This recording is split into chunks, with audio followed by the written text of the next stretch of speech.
What's up, guys? Welcome back to the channel. Today we're going to be covering the 121B as somebody in the comments requested. Uh, I think it's also good to cover this because you can get it for free right now with the Chinese New Year event. And I think personally, with how good this tank is, if you don't have it, you should go for this over the Snow Globe unless you really want a different tank and you're willing to gamble for it.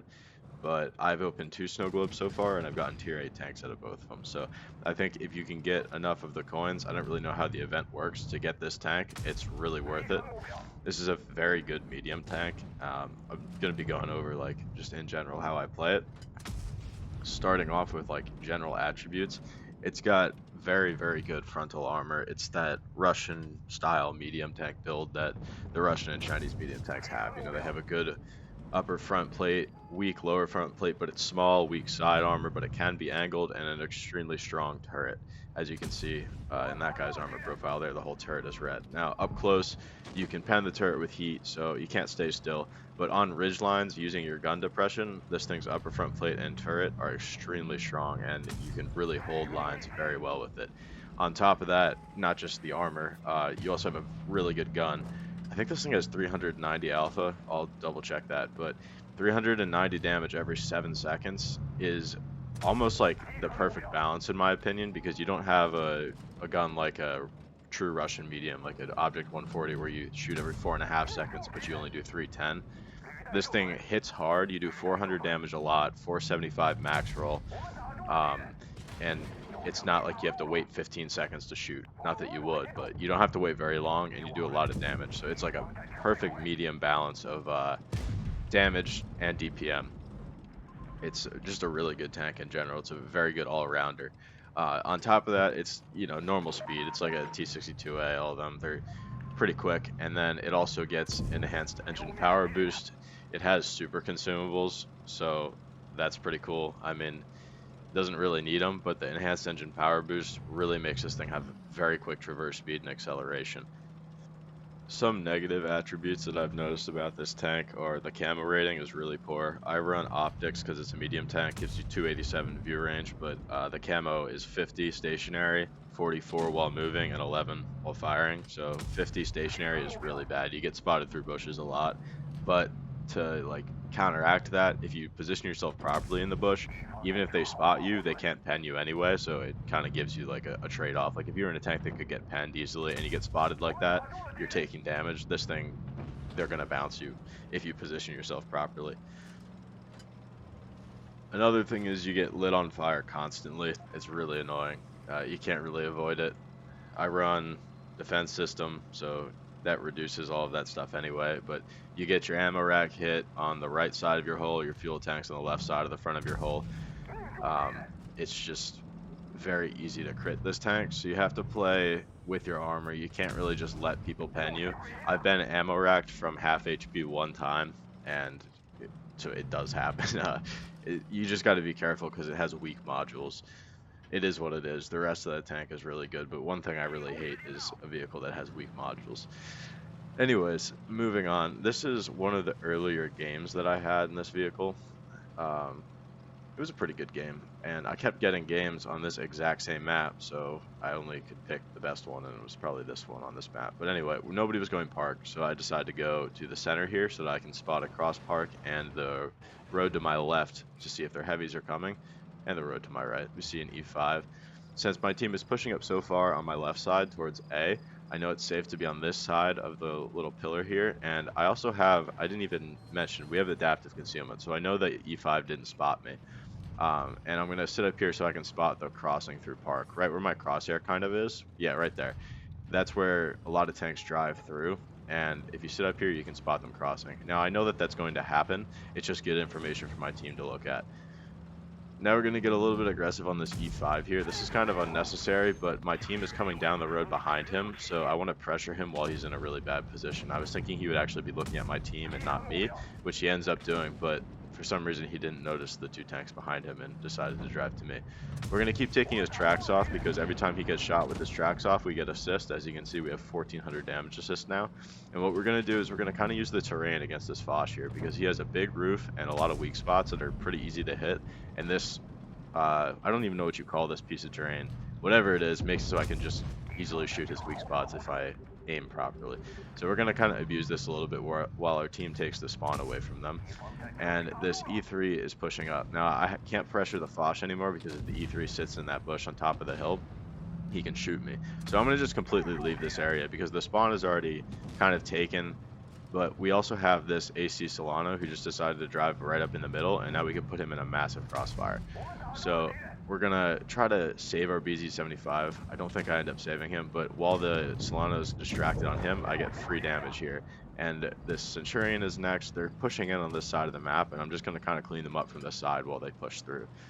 We've lost their spawn, and they're taking that back. They're basically wasting time. The further they drive into their spawn, the further away they are from this fight, which is what actually matters right now. So we're okay with that. There is a tank destroyer coming down mid, but he is on the other side of the flag.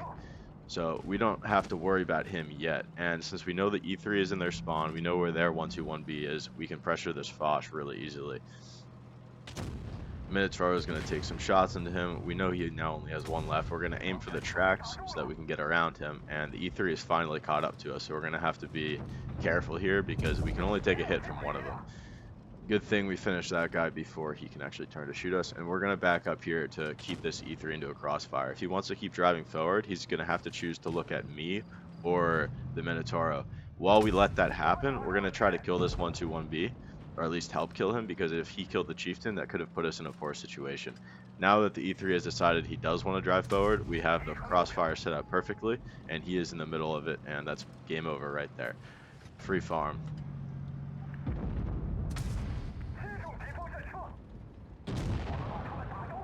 Alright, next game is going to be on Rockfield. This was a more recent game, so I kind of knew the tank a little bit better. But you'll notice in both of these games, the key to driving this vehicle well is the same thing as the key to driving light tanks well. You need to know where to be and be there quickly. And the enhanced engine power boost really helps you with that. So that is a little bit beginner friendly. Like most other medium tanks, you don't get that. So we're going to go to just a neutral position immediately, as we always do. We're going to spot the mid bush here and see what we can find and then go based off of that. We see their 121B is on the med side. That suggests that they're over here, but since he's back so far, they might not be. And then the Kronvon crossing there is making me think maybe that their heavies are over there, but also he could just be doing whatever he wants. We're going to use the amazing gun accuracy that this thing has to get a free shot off that, and then we can see their whole team is on the A side of the map. So we're going to back down, and we're going to try to figure out how to get towards their spawn and kill an isolated tank. Now, we don't have everybody spotted, but we know the 121B is in their spawn, and we know he's going to have to try to cross all the way through their spawn. Chances are we won't catch him, but we want to take this ground away from him before he doesn't let us cross. So moving up here, I want to get to where the tank destroyers usually sit.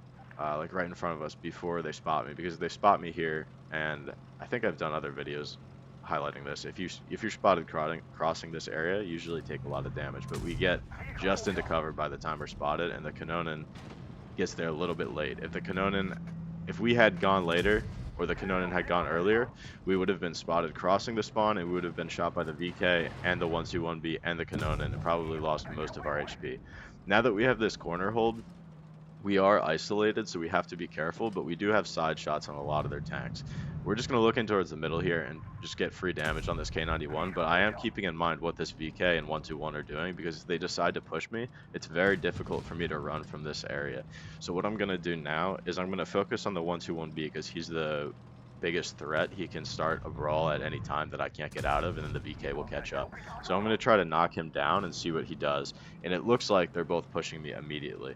I assumed the 121B was pushing me in the game. I see now that he was driving the other way, but right now I think that they're both pushing me. And since that's their reaction, I just have to get out of here. If I had known in the game that it was just the VK, I probably would have stayed and took the fight. But right now, this is also fine because he's driving all the way to the corner of the map, and the fight's going on the other side of the map. It's basically the same thing that happened to the E3 in last game. We're just leaving him out in the middle of nowhere to do nothing.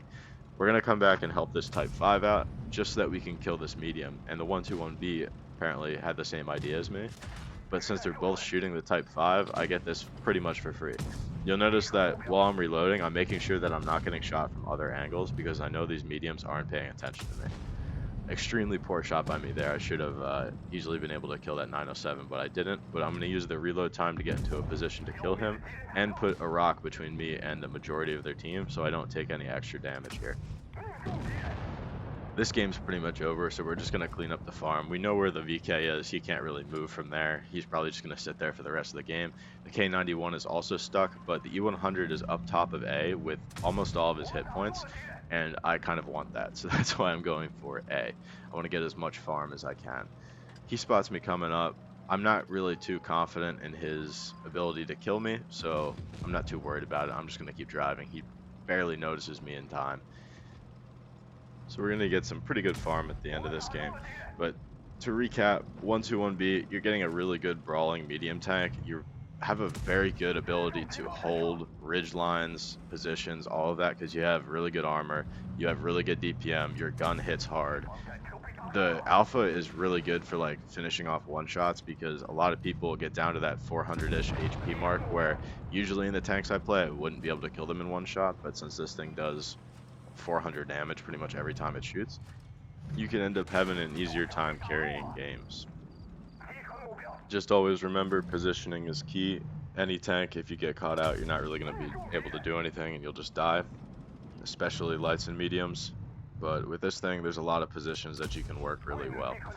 Hope you guys enjoyed, and if you don't have it, like I've said, definitely get it. The Chinese mediums, both of them are really good right now. Probably do a video on the WZ121 eventually too.